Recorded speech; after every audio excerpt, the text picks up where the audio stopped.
Boa tarde. Aqui nos encontramos mais uma vez, meus irmãos, meus amigos de jornada, para mais um momento de estudo, mais um momento de reflexões do Evangelho de Jesus à luz da doutrina espírita.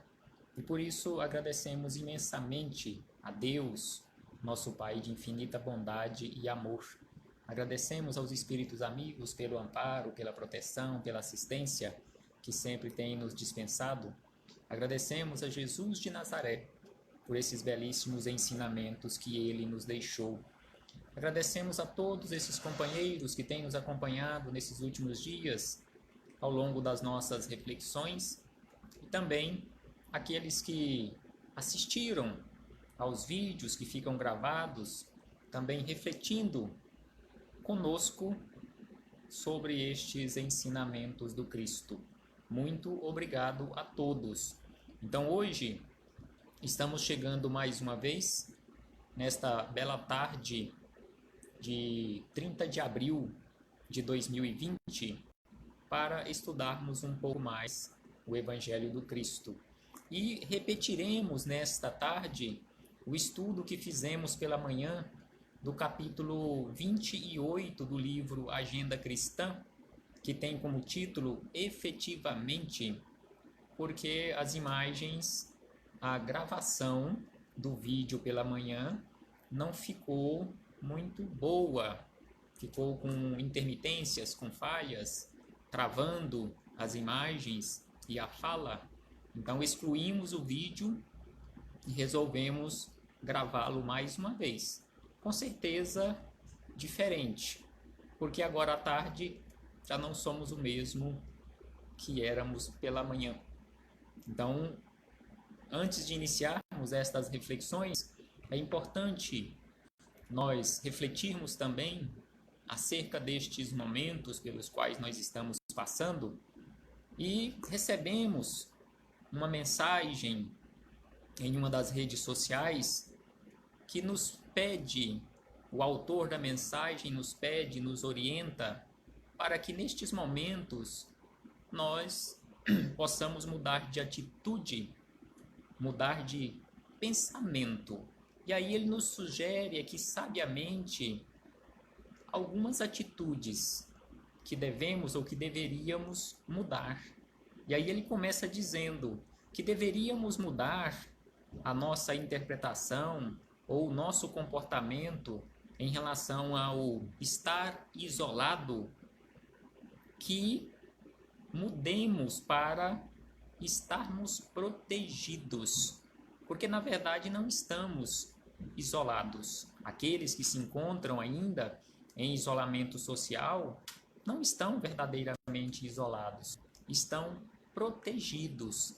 E também, ao invés de dizermos que estamos confinados, que possamos olhar pelo outro lado, pelo outro prisma, que na verdade estamos salvando vidas. E também, ao invés de olharmos estes momentos pelo qual nós estamos passando, esta imensa tempestade na qual estamos inseridos, que muitos estão enxergando também como o fim do mundo, não é o fim do mundo, mas que possamos enxergar como o fim de um velho mundo e o nascimento de um novo mundo, um mundo transformado. E ainda, ao invés de olharmos para tudo isto e enxergarmos apenas tragédia, que possamos enxergar possibilidades infinitas de mudanças. Ao invés de olharmos para tudo isto e enxergarmos apenas problemas, que possamos enxergar oportunidades, porque existem oportunidades mil para a nossa transformação. Ao invés de olharmos para tudo isto com medo, com falta de coragem, que possamos olhar para tudo isto e termos confiança, principalmente confiança em Deus. Ao invés de olharmos para tudo isto e enxergarmos solidão, porque muitos estão nesta condição de solidão e se sentindo solitários, que possamos olhar para tudo isto e enxergarmos simplesmente oportunidade para o autoconhecimento. Porque, na verdade, tudo isto Deus nos oferece como oportunidade para o autoconhecimento, oportunidade de convivência, oportunidade de voltarmos para os nossos lares para conviver com aqueles com quem nós temos as nossas responsabilidades maiores e primeiras. E por último, este companheiro nos diz, ao invés de olharmos para tudo isto com tédio, que possamos olhar para tudo isto, mas usando tudo isto como uma pausa para a criatividade. Que possamos usar estes momentos para sermos criativos, criarmos coisas novas, enxergarmos a vida de uma forma melhor e diferente, principalmente para a nossa transformação. Muito obrigado a todos esses companheiros que estão chegando e neste momento iniciaremos os nossos estudos, como vimos falado, e repetiremos a estes que chegaram agora, que não ouviram o início da minha fala, que repetiremos o estudo que fizemos pela manhã, porque o vídeo não ficou bom, não ficou com qualidade. Então repetiremos o estudo do capítulo 28, que tem como título, efetivamente, do livro Agenda Cristã. Então André Luiz começa nos dizendo o seguinte, que efetivamente vigiar não é desconfiar. E realmente, se usamos corretamente na prática do dia a dia, conforme Jesus chama a atenção para a necessidade da vigilância constante, este vigiar não é desconfiar dos outros, desconfiar principalmente da nossa capacidade de atuação, a nossa capacidade de transformação, mas principalmente, acima de tudo, este vigiar é acender a própria luz, ajudando os que se encontram nas sombras. Então aqui ele nos chama a atenção que quando usamos corretamente da vigilância na nossa vida, nós estamos acendendo a nossa própria luz, acendendo a luz da transformação para auxiliarmos aqueles companheiros que ainda se encontram na sombra, que ainda se encontram nas trevas da ignorância. E aí ele diz ainda que defender não é gritar. E realmente defender, por exemplo, defender o meu ponto de vista junto a outro ou a outros companheiros, eu não preciso gritar. Eu posso e devo defender o meu ponto de vista de uma forma calma, de uma forma serena, porque defender é prestar mais intenso serviço às causas e às pessoas. Então aqui ele nos diz que defender não é gritar, é prestar mais intenso serviço. Então, se estamos realmente preparados, estamos usando da nossa inteligência de forma correta, que possamos prestar mais intenso serviço à causa e às pessoas, ao invés de ficarmos gritando, querendo impor aos outros o nosso ponto de vista. E aí ele diz que ajudar não é impor. Então, quando nós nos colocamos à disposição para auxiliarmos algum companheiro ou alguns companheiros de jornada, não podemos de forma alguma impor, inclusive a forma de ajudarmos. Será que o companheiro ou aqueles companheiros que estão necessitando de uma determinada ajuda, será que eles precisam de uma ajuda material ou eles estão precisando de uma ajuda moral, por exemplo? Em muitas situações, se não ficarmos atentos, nós chegamos e entregamos alguma coisa material, na verdade a pessoa não está precisando daquele algo material. Talvez ele está precisando apenas de um pouco de tempo, um pouco de dedicação, um ouvido para que ele possa desabafar as suas amarguras. Então ele diz sobre isso que ajudar não é impor, é amparar. Ao invés de impor, amparar substancialmente, sem pruridos de personalismo, ou seja, sem usar o nosso personalismo para que o beneficiado cresça, se ilumine e seja feliz por si mesmo. Então é auxiliar, igual ele diz aqui, ajudar é auxiliar, é amparar o companheiro de jornada para que ele cresça usando das próprias forças. Ensinar não é ferir. Então, ensinar realmente não é ferir. E aí ele diz que é orientar o próximo amorosamente para o reino da compreensão e da paz. Como nós estamos usando este ensinar? Será que nós estamos aí já verdadeiramente orientando o próximo amorosamente para que ele possa alcançar o reino da compreensão e da paz?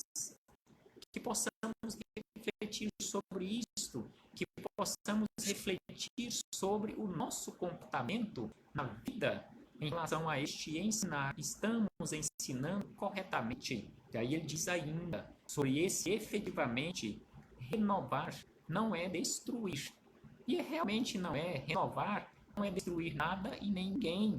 É respeitar o fundamento, respeitar os fundamentos, restaurando as obras para o bem geral. Então, renovar é respeitar os fundamentos, restaurando as obras para o bem geral. Estamos realmente respeitando, estamos realmente nos comportando, respeitando esses fundamentos, em especial, trabalhando nas obras para o bem da coletividade, que possamos também refletir sobre isto.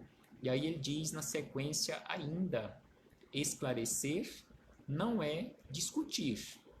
Então, esclarecer as criaturas, esclarecer aqueles que se encontram em ignorância maior do que nós mesmos, não é ficar discutindo, mas é, acima de tudo, auxiliar por meio do espírito de serviço e da boa vontade. Então ele fala que não é discutir, é auxiliar com o espírito de serviço e de boa vontade o entendimento daquele que ignora. Então aquele que ainda é ignorante em relação a alguma coisa, em relação às leis que regem a nossa vida de seres imortais, de espíritos imortais, que possamos verdadeiramente esclarecê-los, auxiliando através desse espírito de boa vontade, de serviço constante, para que ele possa sair da condição de ignorância, não impondo, como já vimos, não impondo o nosso ponto de vista,